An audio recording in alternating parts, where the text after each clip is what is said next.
ಸ್ನೇಹಿತರೆ, ಕರ್ನಾಟಕ ರಾಜಕೀಯದಲ್ಲಿ ತಳಮಟ್ಟದಿಂದ ಬಂದು ಮುಖ್ಯಮಂತ್ರಿ ಕುರ್ಚಿಯವರೆಗೆ ಏರಿದ ನಾಯಕ ಅಹಿಂದ ವರ್ಗಗಳ ಧ್ವನಿ ಸಿದ್ದರಾಮಯ್ಯ ಸದಾ ಜನಸಾಮಾನ್ಯರ ಪರ ಮಾತನಾಡುವ ಬಜೆಟ್ ಮಂಡನೆಯಲ್ಲಿ ದಾಖಲೆಯನ್ನ ಬರೆದಿರುವ ಸಿದ್ದರಾಮಯ್ಯನವರ ರಾಜಕೀಯ ಜೀವನ ಎಷ್ಟು ರೋಚಕವೋ ಇವರ ವೈಯಕ್ತಿಕ ಜೀವನದ ಆಯಾಮಗಳು ಅಷ್ಟೇ ಕುತೂಹಲಕಾರಿ. ಸಾಮಾನ್ಯ ರೈತ ಕುಟುಂಬದಲ್ಲಿ ಹುಟ್ಟಿ ವಕೀಲ ವೃತ್ತಿಯನ್ನ ಆರಂಭಿಸಿ ರಾಜ್ಯದ ಪ್ರಭಾವಿ ನಾಯಕನಾಗಿ ಬೆಳೆದು ನಿಂತ ಸಿದ್ದರಾಮಯ್ಯನವರ ಆರಂಭಿಕ ದಿನಗಳ ಸಂಘರ್ಷ ಹೇಗಿತ್ತು, ಇವರ ಒಟ್ಟು ಆಸ್ತಿ ಎಷ್ಟು, ಇವರ ಬಳಿ ಇರುವ ಬಂಗಾರ, ಬೆಳ್ಳಿ, ಐಷಾರಾಮಿ ಕಾರುಗಳು, ಮನೆ, ಬಂಗಲೆ ಮತ್ತು ಕೃಷಿ ಭೂಮಿ ಎಷ್ಟಿದೆ, ಎಲ್ಲಕ್ಕಿಂತ ಹೆಚ್ಚಾಗಿ ಇತ್ತೀಚಿನ ದಿನಗಳಲ್ಲಿ ಇವರ ಆಸ್ತಿಗೆ ಸಂಬಂಧಪಟ್ಟಂತೆ ಭಾರಿ ಚರ್ಚೆಗೆ ಈಡಾಗಿದ್ದ ಮೂಡಾ ಸೈಟ್ ವಿವಾದ ಸೇರಿದಂತೆ ಇತರ ರಾಜಕೀಯ ಆರೋಪಗಳ ಸತ್ಯಾಸತ್ಯತೆ ಏನು? ಮಾಜಿ ಮುಖ್ಯಮಂತ್ರಿ ಸಿದ್ದರಾಮಯ್ಯನವರ ಆಸ್ತಿ ಸಂಪತ್ತಿನ ಬಗ್ಗೆನೇ ಒಂದು ವಿಶೇಷ ವರದಿ ಇದೆ, ಬನ್ನಿ ನೋಡ್ತಾ ಹೋಗೋಣ.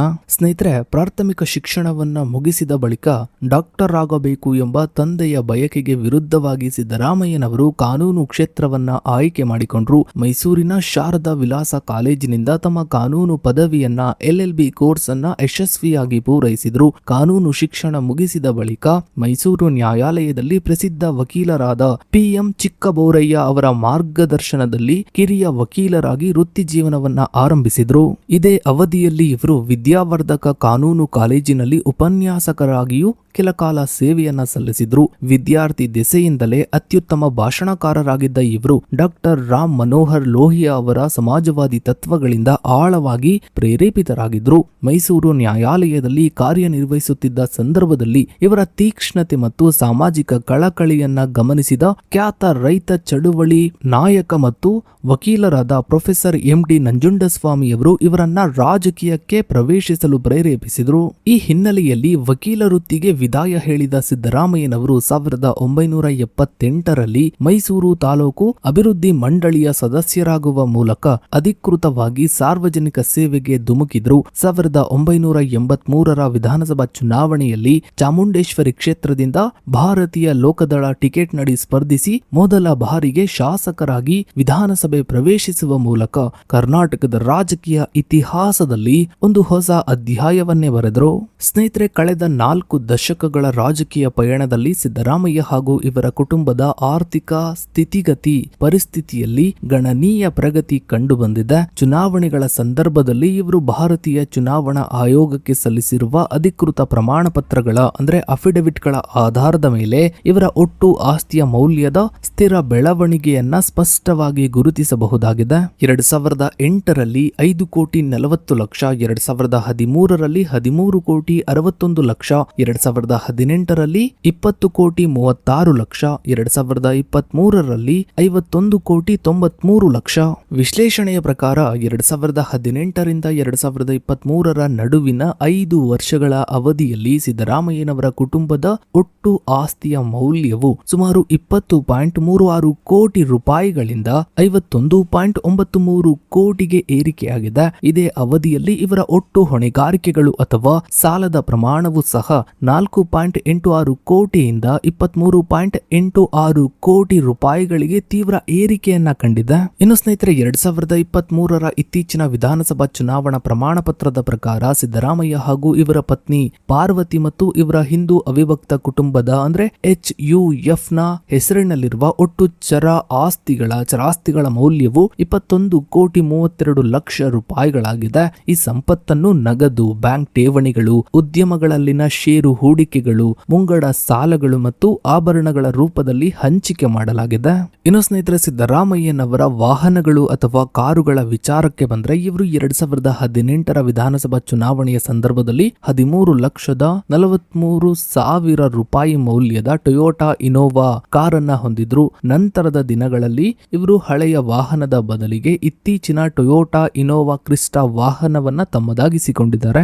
ಇನ್ನು ಸ್ನೇಹಿತರೆ, ಈ ಕುಟುಂಬವು ಹೊಂದಿರುವಂತಹ ಚಿನ್ನ ಮತ್ತು ಬೆಳ್ಳಿ ಆಭರಣಗಳ ಸಾಂಪ್ರದಾಯಿಕ ಹೂಡಿಕೆಯು ಗಮನಾರ್ಹವಾಗಿದ್ದು ಮೌಲ್ಯದ ದೃಷ್ಟಿಯಿಂದ ಇದು ಸ್ಥಿರ ಆರ್ಥಿಕ ರಕ್ಷಣೆಯನ್ನು ಒದಗಿಸುತ್ತದೆ. 2023ರ ಅಫಿಡವಿಟ್ ಪ್ರಕಾರ ಇವರ ಆಭರಣಗಳ ವಿವರಗಳನ್ನು ಗಮನಿಸ್ತಾ ಹೋದ್ರೆ ಸಿದ್ದರಾಮಯ್ಯ 350 ಗ್ರಾಂ ಚಿನ್ನ, 21 ಲಕ್ಷ, 2 ಕೆಜಿ ಬೆಳ್ಳಿ, 1,26,000. ಇವರ ಪತ್ನಿ ಪಾರ್ವತಿ 540 ಗ್ರಾಂ ಚಿನ್ನ, 32,40,000. 4.5 ಕೆಜಿ ಬೆಳ್ಳಿ, 2,83,000. ಹಿಂದೂ ಅವಿಭಕ್ತ ಕುಟುಂಬ 610 ಗ್ರಾಂ ಚಿನ್ನ, 36,60,000.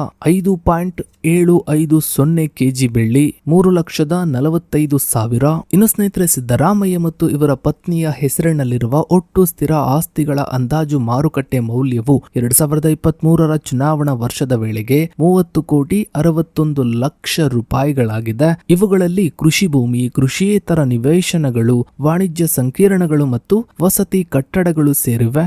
ಸಿದ್ದರಾಮಯ್ಯನವರ ರಾಜಕೀಯ ಜೀವನವು ಅತ್ಯಂತ ಪ್ರಭಾವಶಾಲಿಯಾಗಿದ್ದರೂ ಕೂಡ ಇವರ ಮತ್ತು ಇವರ ಕುಟುಂಬದ ಹೆಸರಿನಲ್ಲಿರುವ ಸ್ಥಿರಾಸ್ತಿಗಳು, ರಾಜಕೀಯ ನಿರ್ಧಾರಗಳು ಮತ್ತು ಸ್ವೀಕರಿಸಿದ ಉಡುಗೊರೆಗಳು ಹಲವಾರು ಬಾರಿ ಪ್ರಮುಖ ವಿವಾದಾತ್ಮಕ ತನಿಖೆಗಳಿಗೆ ಗುರಿಯಾಗಿವೆ. ಮೈಸೂರು ನಗರಾಭಿವೃದ್ಧಿ ಪ್ರಾಧಿಕಾರದ ಮೂಡ ಭೂ ಹಂಚಿಕೆ ವಿವಾದ ಕರ್ನಾಟಕ ರಾಜಕೀಯ ಇತಿಹಾಸದಲ್ಲೇ ಅತ್ಯಂತ ದೊಡ್ಡ ಮಟ್ಟದಲ್ಲಿ ಚರ್ಚೆಗೆ ಒಳಗಾದ ವಿವಾದವೆಂದರೆ ಮೈಸೂರು ನಗರಾಭಿವೃದ್ಧಿ ಪ್ರಾಧಿಕಾರದ ಅಂದ್ರೆ ಮೂಡ ಮೂಲಕ ಸಿದ್ದರಾಮಯ್ಯನವರ ಪತ್ನಿಗೆ ಪರ್ಯಾಯ ನಿವೇಶನಗಳನ್ನ ಹಂಚಿಕೆ ಮಾಡಿದ ಪ್ರಕರಣ. ಈ ಪ್ರಕರಣದ ಹಿನ್ನೆಲೆಯನ್ನ ಗಮನಿಸಿದರೆ ಸಿದ್ದರಾಮಯ್ಯನವರ ಪತ್ನಿ ಪಾರ್ವತಿ ಅವರಿಗೆ ಅವರ ಸಹೋದರ ಮಲ್ಲಿಕಾರ್ಜುನ ಸ್ವಾಮಿ ಅವರು 2010ರಲ್ಲಿ ಮೈಸೂರಿನ ಕೆಸರೆ ಗ್ರಾಮದ ಸರ್ವೆ ನಂಬರ್ 464ರಿಂದ 3 ಎಕರೆ 16 ಕುಂಟೆ ಕೃಷಿ ಭೂಮಿಯನ್ನ ಉಡುಗೊರೆಯಾಗಿ ನೀಡಿದ್ದರು.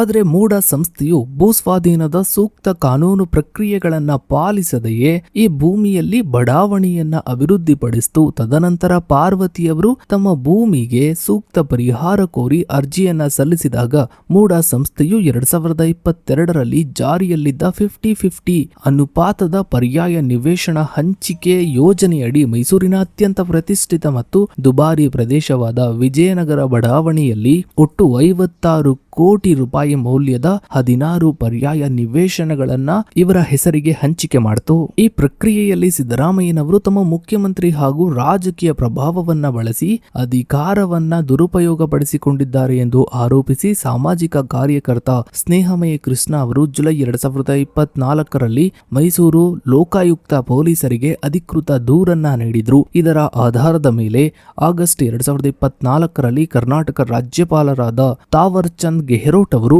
ತನಿಖೆಗೆ ಪೂರ್ವಭಾವಿ ಅನುಮತಿಯನ್ನ ನೀಡಿದ್ರು. ನಂತರ ಈ ಒಂದು ಪ್ರಕರಣವು ಹಂತ ಹಂತವಾಗಿ ಬೆಳೀತಾ ಹೋಯಿತು. ಇನ್ನು ಈಗಲೂ ಕೂಡ ಕಾನೂನಾತ್ಮಕವಾಗಿ ಈ ಒಂದು ಪ್ರಕರಣ ಮುಂದುವರಿತಲೇ ಇದೆ.